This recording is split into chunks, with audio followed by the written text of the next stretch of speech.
Fala, Igreja Congregacional de Genópolis, tudo bem com vocês? Estamos aqui para mais uma aula da nossa escola bíblica, nesse módulo de dedicados à palavra. E na última aula nós conversamos aí um pouquinho sobre esse método de estudo bíblico indutivo e falamos da primeira parte desse método, que é a parte da observação. Agora, nós vamos entrar na segunda parte do método, que tem a ver com a interpretação, não é, do texto bíblico.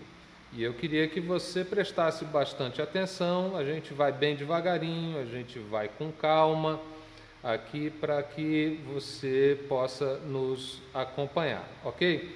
Então, como eu estava falando, esse é o segundo passo no nosso método e ele responde a essa pergunta principal aqui, que quer dizer o que significa a passagem, não é? Veja bem que no primeiro momento da observação, a nossa pergunta era o que diz a passagem. Então a gente estava muito preocupado de entender o que a passagem estava dizendo, o sentido das palavras, aquela coisa toda, né? Agora a gente vai trabalhar essa questão de o que significa. A gente já parte para a interpretação propriamente dita do texto, ok? E aí é o seguinte, deixa eu sair fora aqui um pouquinho para você entender o que vamos fazer então, não é?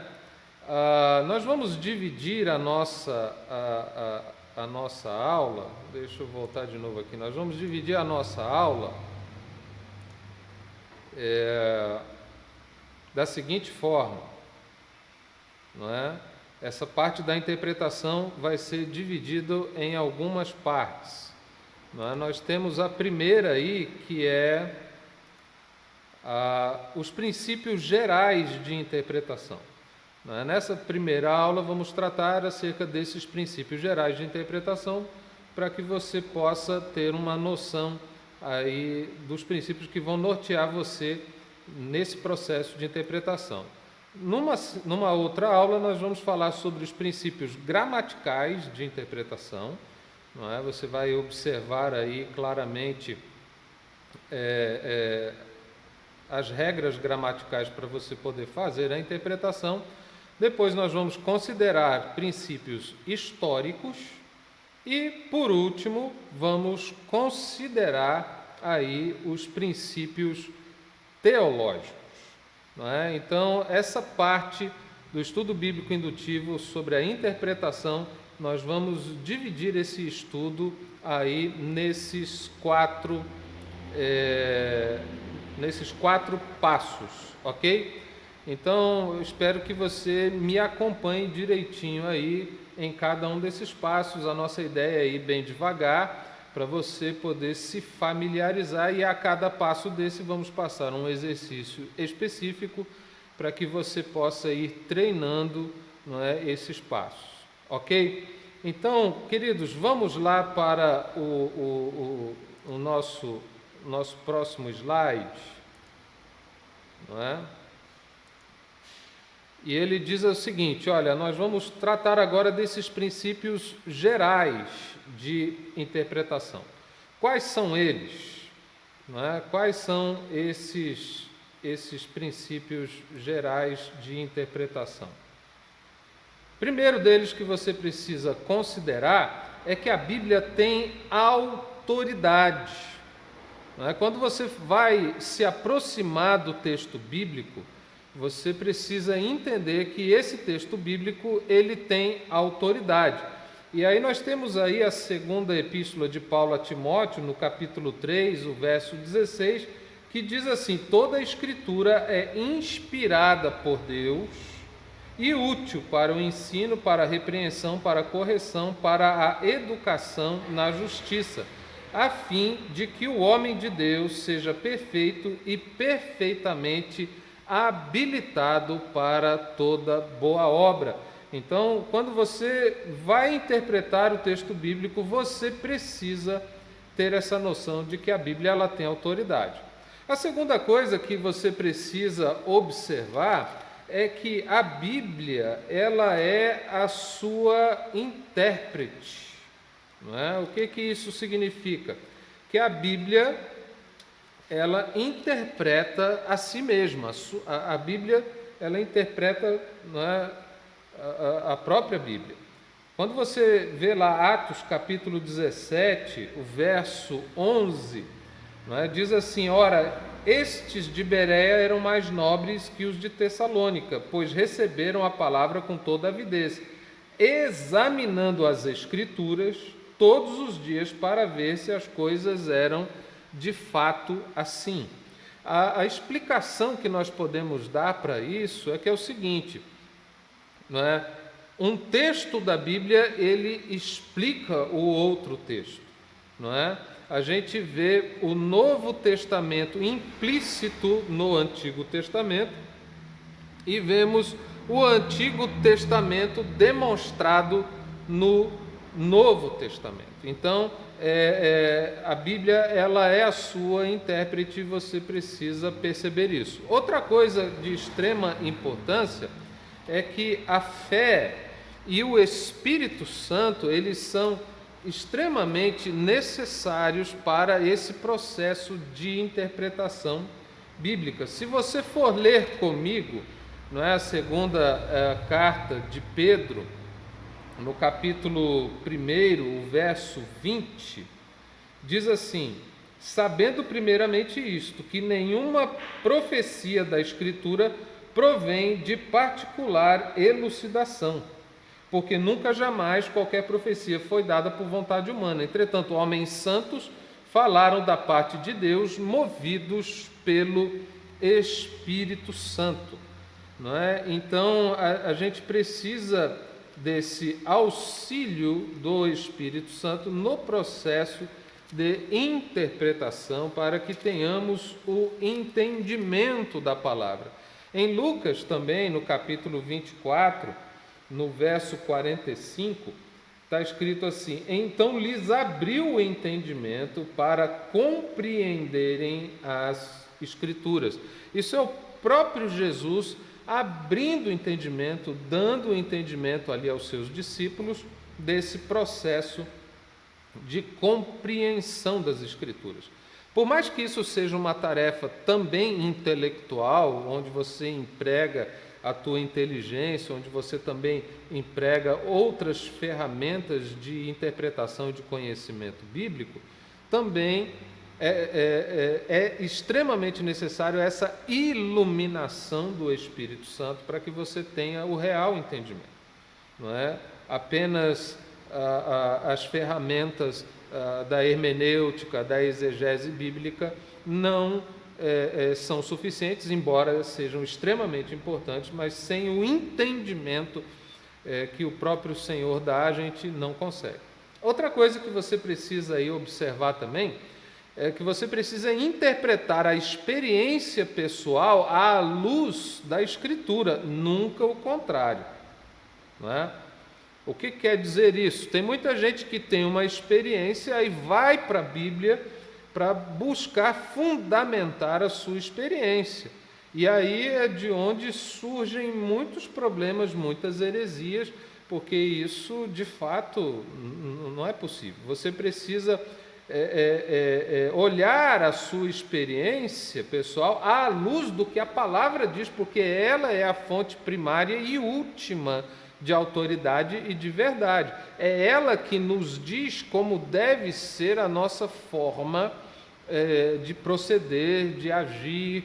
Então você precisa estar ligado nisso, entendendo isso de uma maneira muito, muito, muito séria, ok? Então aí nós, por enquanto, vimos aí alguns princípios gerais, né? Já observamos 4, mas existem alguns outros que eu quero considerar com você, não é? Outra coisa que você precisa perceber é que a autoridade do exemplo bíblico deve ser amparada por uma ordem, não é? O que a gente quer dizer com isso, não é? O que isso significa, não é? Por exemplo, vou dar aqui um exemplo para vocês. Você vê lá na Bíblia que, por exemplo, Davi, não é, ele teve mais do que uma mulher. Não é? Davi teve mais do que uma mulher.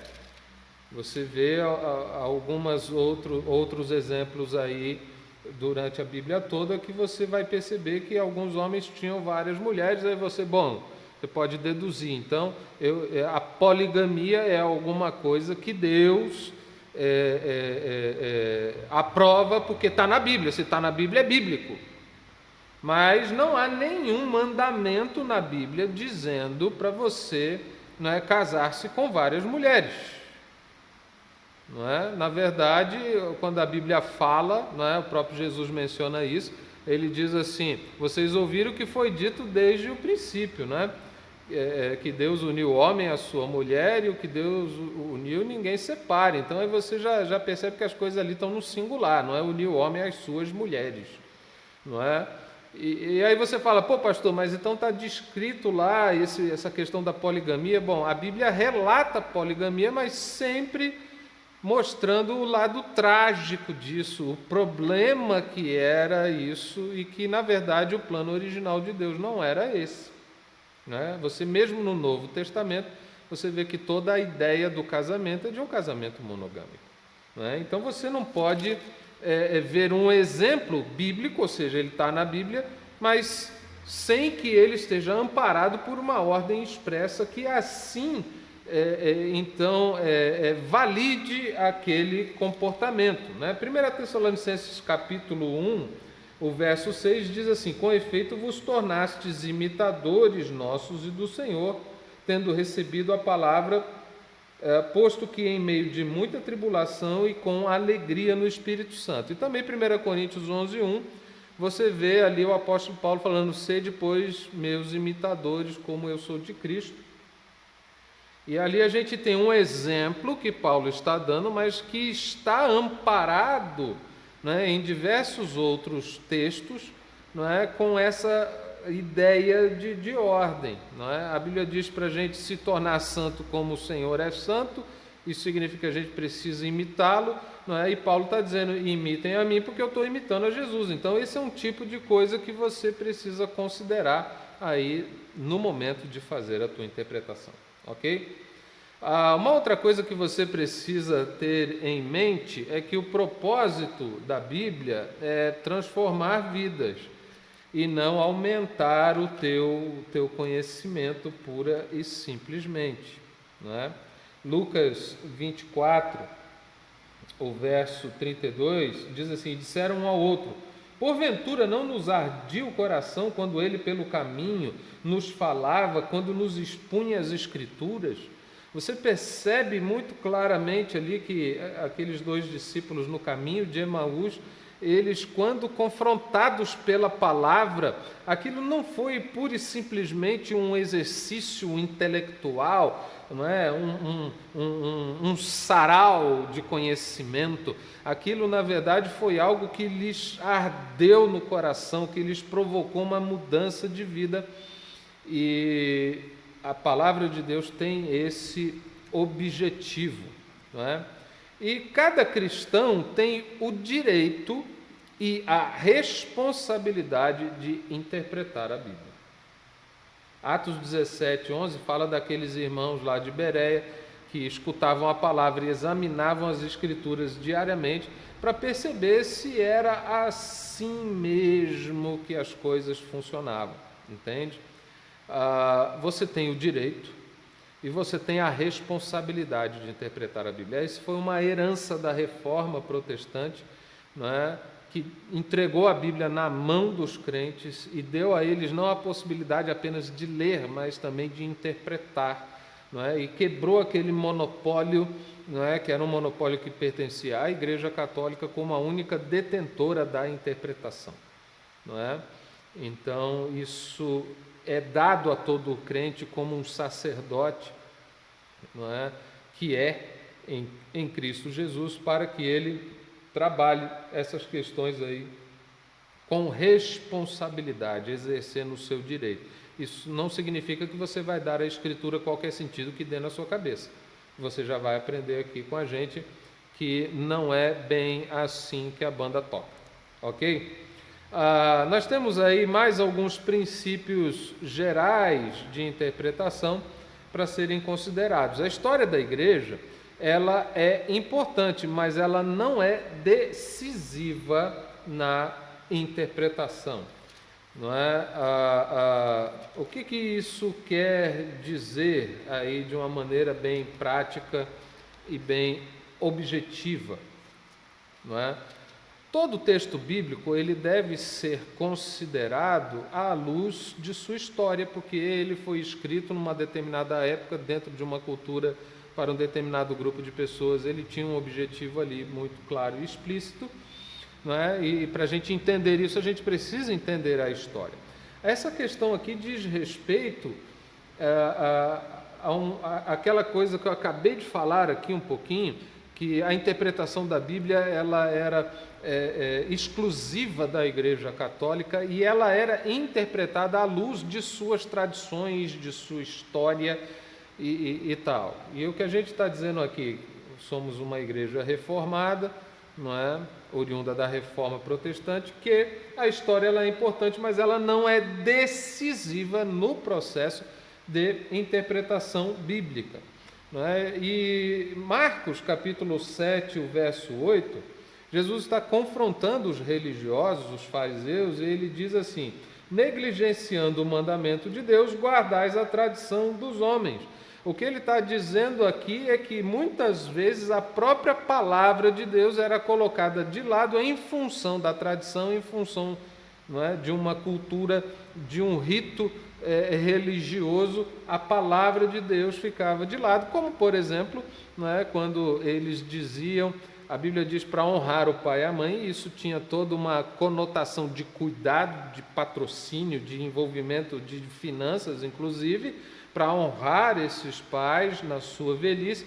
Mas aí esses religiosos falavam: olha, meus pais, o que vocês podiam aproveitar de mim é oferta ao Senhor, eu vou dedicar isso ao Senhor. Então eles, por conta de uma tradição, invalidavam a palavra de Deus, e é por isso que a gente precisa tomar cuidado. Precisamos olhar para a história, sim, não é? Até o que os pais da igreja disseram, outras pessoas, como elas leram e interpretaram aqueles textos, mas isso não é definitivo, não é? Outra coisa, as promessas da Bíblia estão disponíveis, não é, ao Espírito Santo em favor de todos os crentes de todas as gerações, e isso precisa estar muito claro aí na sua cabeça, isso precisa estar muito claro na sua mente, não é, que tudo que a palavra de Deus tem está disponível para nós através do Espírito Santo, que nos dá o entendimento, que nos ilumina para compreender essas coisas. Ok? Espero não estar indo muito rápido, mas agora nós vamos aqui fazer um exercício em grupo. O exercício é esse que você está vendo aí, não é?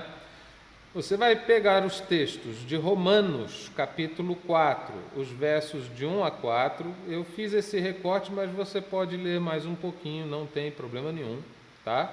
Pode ler o capítulo 4 inteiro, inclusive, não é?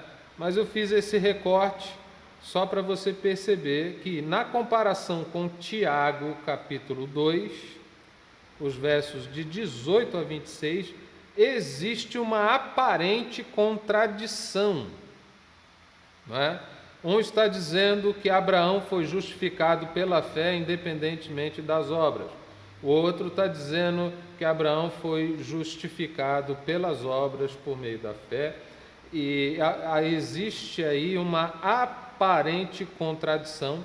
E você vai ler esses dois textos e utilizar as regras gerais que nós conversamos aqui sobre interpretação para você solucionar essa questão, ok? Para você dissolver essa aparente contradição aí entre esses dois textos bíblicos. Vocês se lembram não é? Que a palavra de Deus ela tem autoridade, que nós falamos. Então, ela não vai se autorizar em um lugar e se desautorizar em outro. Vocês lembram que nós dissemos que a palavra de Deus, ela é a sua própria intérprete, ou seja, a Bíblia interpreta a própria Bíblia. Então, se existe aí uma aparente contradição, você precisa, o que a Bíblia está dizendo nesse contexto e o que ela está dizendo naquele outro, não é? A gente vai usar aí pelo menos alguns desses princípios gerais para dissolver essa aparente contradição. Então eu quero que você leia, né, Romanos, e você leia Tiago e tente aí dissolver, desatar esse nó, e eu vou dar aí para vocês, não é, 20 minutos, para vocês aí em grupo, não é, fazerem essa leitura e tentarem dissolver esse nó. E quando a gente voltar, aí eu volto aqui com vocês e vamos fazer esse exercício juntos, para que você então não fique aí chateado, talvez, por ter achado difícil e por não ter conseguido. Beleza? Daqui 20 minutinhos, dá um pause aí no teu vídeo e a gente volta daqui a pouco. Estou te esperando.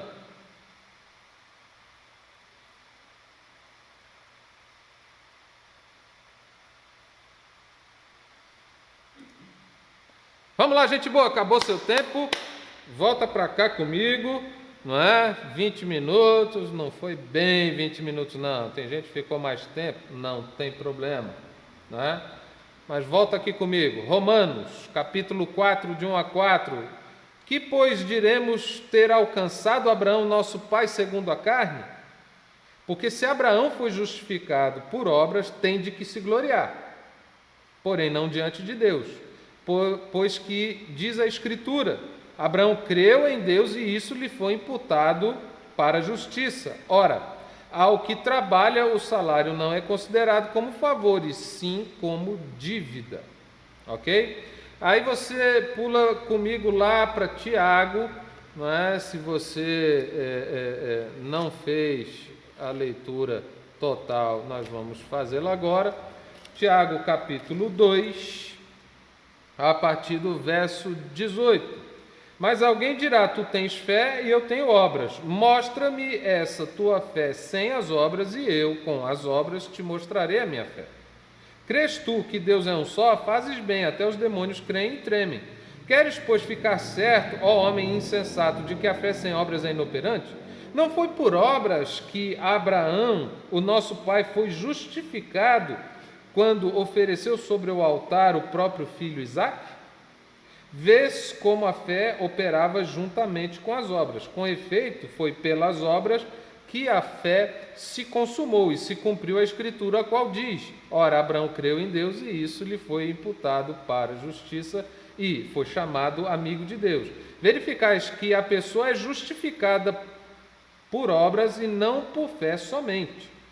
De igual modo, não foi também justificada por obras a meretriz Raabe, quando acolheu aos emissários e os fez partir por outro caminho? Porque assim como o corpo sem o espírito é morto, assim também a fé sem obras é morta. Ai, ai, ai, como é que vocês resolveram esse problema? Como é que vocês resolveram esse problema? Vamos ver aqui juntos, não é? Primeira coisa que você tem que observar comigo é que o tema de Romanos é a justificação pela fé e não pelas obras da lei. Preste bem atenção no que eu vou falar com você aqui. Olha que essas obras aqui são obras da lei. Ou seja, você observar a lei e pela observância da lei, então você ser justificado. O apóstolo Paulo diz que essa justificação essa justificação de que fala ali, ela é uma justificação pela fé. Ela não é uma justificação obtida pelas obras da lei. Entenderam isso? Capiche? Não é? Essa é a primeira coisa que você precisa observar. Deixa eu apagar esses negócios todos aqui.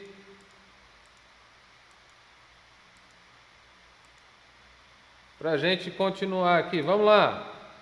O tema de Tiago, ele é diferente um pouquinho, porque o tema de Tiago é a demonstração da fé, presta atenção, a demonstração da fé pelas obras, não é? O que é uma coisa completamente diferente.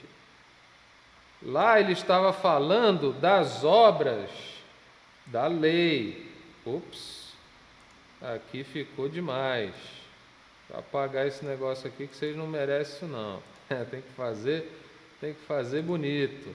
Lá ele estava falando das obras da lei. Estão entendendo isso? Não ficou bom também que eu entrei ali pro esquema do vídeo, não deu certo. Vou fazer aqui embaixo que vai ficar melhor, ok? Ele está falando das obras da lei. Entenderam isso? Esse texto de Tiago, ele não está falando das obras da lei. Ele está falando das obras que são fruto da fé. Entenderam isso? Então, eles estão falando de coisas completamente diferentes. E você, na hora de interpretar a Bíblia, você precisa tomar cuidado com isso. Capiche? Vamos lá. Outra coisa. A diferença está, comparando Romanos com Tiago, a diferença está que as obras para ser salvo, que era aquela questão da fundamentação da lei, e as obras por ser salvo, o que é diferente, não é? Uma eu estou fazendo para ser salvo, a outra eu estou fazendo porque sou salvo. Compreenderam isso? Então, essa é a diferença quando você anula, quando você analisa aí tanto Romanos quanto Tiago. Então, isso aí é uma coisa interessante. Então, os textos, na verdade, eles não se contradizem, eles se completam. Não é? Um está falando das obras fundamentadas, baseadas na lei para alcançar a salvação, o outro está falando das obras que resultam da salvação. Não é? Tiago está dizendo que a fé sem obras, uma fé inoperante, ela é morta, ela é inútil. E aí, tanto é que ele cita a fé de Abraão ao levar seu filho Isaque para ser sacrificado ao Senhor, porque ele cria que Deus era poderoso até mesmo para ressuscitá-lo dentre os mortos, de onde figuradamente o cobrou, não é? O recobrou. Então, a questão de Romanos é uma obra feita para a salvação, a questão de Tiago é uma obra feita por causa da salvação, e aí assim não há nenhum tipo de contradição, não é? Se você tem algo mais para acrescentar aí, não é? Compartilha lá no grupo da igreja, não é? Essa é uma forma da gente poder perceber se você está entendendo. Compartilha lá também as suas dificuldades, né? De repente outras impressões que você teve a respeito dessa análise desses dois textos, não é? Para a gente poder medir de alguma forma aí a tua aprendizagem, uma vez que estamos fazendo isso através de vídeo, não é? E não presencial. Então é importante que você compartilhe para que nós possamos aí averiguar o teu aprendizado. Diz lá, poxa, eu li aqui e tal, a princípio não consegui, agora consegui perceber esses detalhes. Eu já dei ferramentas de observação para vocês, hoje algumas ferramentas de interpretação, então vocês hoje já conseguem perceber melhor aí como analisar essas questões e ter um melhor entendimento da palavra. Beleza? Gente, na próxima aula nós vamos falar sobre mais um conjunto de princípios, não é? Para você interpretar a Bíblia também com exercícios.